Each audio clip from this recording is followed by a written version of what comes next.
Yeah. This is Geek Therapy Radio. What are we waiting for? And now your mental curator, Johnny Hamburger. Welcome to Geek Therapy Radio, Midweek Geek Edition. I'm Johnny Hamburger, and my britches are still twitching. And this week they're twitching more than usual because I'm all amped up once again. Not in necessarily a great way, but in a perturbed way, because here this week we have yet another gaming smartphone.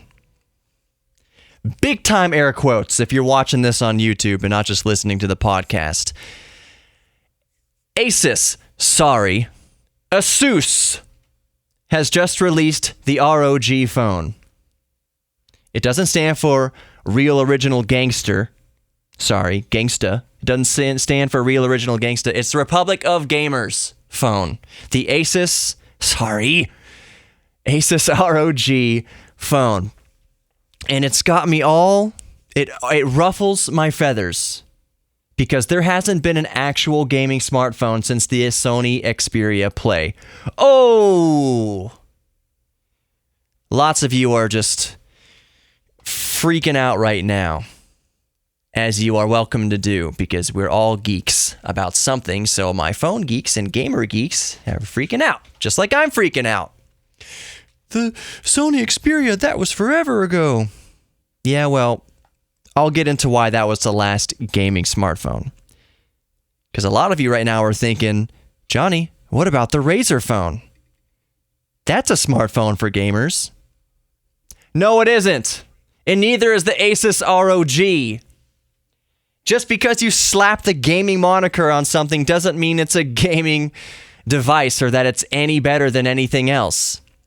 You slap the gaming moniker on a GTX 1080. Great, it's overclocked a little bit. Just like any other third-party GTX 1080. It's overclocked. Slapping the word gaming on it doesn't make it any better. Yes, the Razer phone had a 120Hz screen and some pretty beefy internals, nice speakers, all that stuff. It was a ripoff of a phone from a previous company that Razer bought out, but I digress. Let's get into the specs of the Asus ROG, and then we'll go over why I do not think it's a gaming device. The Asus ROG has a higher binned processor, a Snapdragon 845 processor, but it's been overclocked. It's a better bin, so it gets up around 3 gigahertz. 2.9 gigahertz is what it says, but I think it bursts a little bit over 3 gigahertz. That's great for a processor. That's awesome. It has a neat cooling system built into it. I think it's a vapor chamber, if I'm not mistaken, built into the ROG phone, Asus ROG phone. It's got an 18 by 9 6-inch AMOLED display. Okay, great. 2160 by 1080. That's really good. That's pretty much status quo, industry standard for a flagship right now.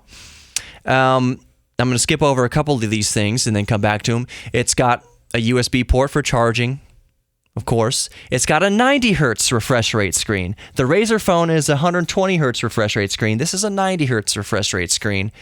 Honestly, the Razer phone doesn't get close to 120 Hz most of the time. If you're in the UI and you're going through the admittedly stock version of Android, yeah, you could probably come close to 120 Hz.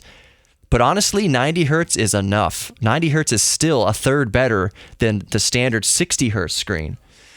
And the average person isn't going to see the difference between 90 Hz and 120 Hz. I just said the average person. Maybe there's some hardcore gamers among you who could definitely... Actually, I can see the difference between 90 and 120 Hz. Good for you. That's really great. I'm sure if I spent enough time with it, I could tell the differences as well. But on a phone... a 6-inch screen, 90 hertz, that's great. We can't see past 24 frames a second anyways. Troll face. It's cinematic. Okay, 4,000 milliamp hour battery, that's wonderful, that's great. Big beefy battery. By the way, smartphone makers are starting to get the idea that we don't care about thin. We care about battery. Just give us a nice beefy battery. We don't care about thin. I would take another centimeter of width to have an extra, whatever, 500 or 1,000 milliamp hours of battery. Just make it as thick as you need to fit a nice beefy battery in it. I want a substantial phone in my hand anyways. I don't want a little wafer in my hand. Cameras. Two dual rear cameras, 12 megapixels and 8 megapixels. It's, again, dual rear lenses is kind of status quo right now in the market. The ROG phone also has AR core support for augmented reality and gaming HDR support, so the screen supports high dynamic range. That's all pretty standard flagship stuff right now, all of it. There's one spec that I'm leaving off to the end here, and those are that the phone has what they're calling air trigger virtual shoulder buttons. So again, it's just another touch-sensitive area of the phone that's going to mimic the shoulder buttons like on a 3DS or a Switch or a PS Vita or a PSP, what have you. But they're not real buttons. They're not real buttons. And that is my segue into my rant on gaming phones. Don't call it a gaming device without integrated physical controls. That's my argument. And you may, the more astute listeners or viewers on YouTube right now, or Twitch, hi Twitch, I just started a Twitch channel. You may have been following this phone already for the past day or two, and you know that it comes with a device called a Twin View. Is that what it's called, right? The Twin View. You plug your phone into it, and it basically is another screen that it adds to it. And now it is the Twin View dock.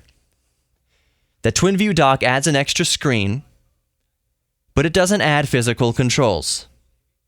And that's beside the point anyways, that I'll get to in a second. You can theoretically plug in a mouse and keyboard into this phone.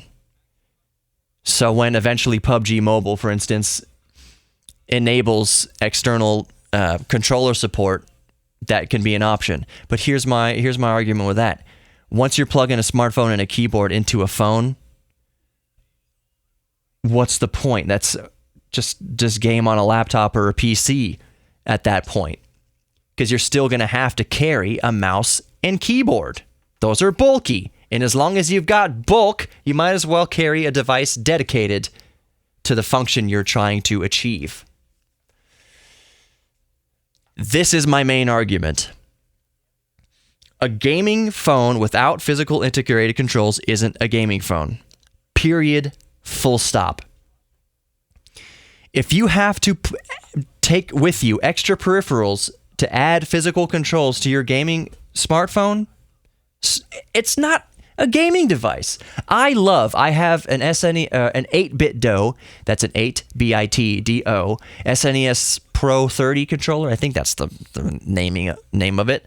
Anyways, it's a Super Nintendo controller, basically wireless, connects with Bluetooth, and has a cradle on it that you can put your smartphone on top. So I will play with my emulators and such like that, with my Super Nintendo controller and my smartphone piggybacked on top of it. But there's two things with that. It is great. It's a wonderful way to go, since that's basically the only thing we can do right now if you want to game on your smartphone with physical controls. That's a great way to go, but Bluetooth offers latency. And latency is the cancer of gaming. Latency is horrible. It is the cardinal sin of gaming. While latency isn't that bad for casual gaming, even using that 8-bit DO SNES controller, it's not that bad. It would be bad in PUBG. It would be bad in critical games where every millisecond counts. So, having physical integrated controls would eliminate that. Yes, you can play games on a smartphone, just rubbing your fingers on the screen. Great. Angry Birds, Fruit Ninja, PUBG Mobile, which I've played PUBG Mobile. I played it quite a bit, and it's decent with the touch screen. You know what's better than that? Even though it's just decent and it's good to play in a real quick while you're waiting for your oil to get changed at the mechanic. You know what's better than touching a screen? Physical controls. Always and forever, in every single scenario, physical controls will be better. Candy Crush, of course, sliding. There's games that are developed just for touching the screen, but you get what I'm saying. Would you rather play PUBG with a mouse and keyboard, or at least a joystick, or would you just be rubbing the screen? Third option is rubbing the screen. Rubbing the screen isn't gamery. It isn't gaming. So that's just where I'm at with this. I think the ROG phone from Asus is really cool as a smartphone. But here's what I want in a gaming device smartphone. Let me just paint the picture for you. And on YouTube, I'll probably pop up a graphic. Oh, subscribe to the YouTube channel, by the way, if you're listening to the podcast and you aren't aware, Geek Therapy Radio on YouTube. I want a gaming smartphone. The last was done by Sony, the Sony Xperia Play. We can do this again, but not call it the same thing or do it in the same function where you have the slide out PSP controls. But what I do think would work would be to make a phone. Sony could do it, or Nvidia could do it. Probably not Nvidia. Razer could do it. Anyone could do it. Samsung could do it. But they probably won't either. Make a phone in the form factor of the PS Vita. Integrated controls, flanking a center screen. Normal smartphone screen. But Johnny, what about the thumbsticks? Make them recessed enough that they're flush enough that they don't get caught on your pocket when you put it in your pocket, or you could even have them click out. Like you press it down once, and the thumbsticks kind of pop up, and you can kind of lock them into position and use the thumbsticks that way. They would still be clicky. L3 or L and R3 have the click once you lock them in place after they kind of rise up from the surface of the screen. You could do it that way, or like I said before, just have it kind of flush enough that it doesn't get caught on things or break off. Only then and only then can you call that type of device a gaming smartphone. To me, that's just my opinion. I want physical controls in a gaming device. I don't want to get this Asus ROG or this Razer phone and then have to carry around a Bluetooth controller or carry around a dock or carry around a mouse and keyboard or whatever. Just one device that has everything built in. We can put men on the moon. Elon Musk wants to go to Mars. We can land reusable rocket boosters on a freaking barge. Did you see the last Falcon 9 launch and the rocket boosters landing on land? Like a commoner on land launching pads, but those two boosters coming down, it's like it was the most perfect geek nerd technical ballet I've ever seen. It was like it made a tear come to your eye with how awesome the technology is. So we can do all that. Driverless cars. You can put integrated controls into a smartphone in a way that works and is economical to produce. We can do that. So let's do that. And the first company that does do that, I am going to buy that device flat out. Probably pre-order it. I will buy it. I'll sell my Samsung Galaxy S9 to offset the cost. But I'm going to buy the first gaming smartphone with normal ass physical controls on it. Sony could do it. Just put your normal 6-axis controls on there with kind of flush thumbsticks. You can do it. You can do it. That was really dumb. That's all I want in a gaming smartphone. Oh, that'd be so great. Do you agree? Let me know. Go to GeekTherapyRadio.com and get in touch with me there. Let me know if you think it's a good idea. If you're watching on YouTube, just comment below. What do you think about that? Physical controls in a gaming smartphone. Is that too far-fetched? Do you agree or disagree? Other than that, Geek Therapy Radio, Facebook, Instagram. Like I said, right here on YouTube. I'm also on Twitch TV now, so go subscribe and follow on Twitch. And I'm also uploading videos now to Vimeo, so subscribe there too. There's all sorts of ways to get Geek Therapy Radio. This has been Midweek Geek, but if you go back and subscribe to the podcast, you can see all these past episodes I have of the regular show, Geek Therapy Radio, and I have interviewed some awesome people on there. Sarah Schaff from Imager.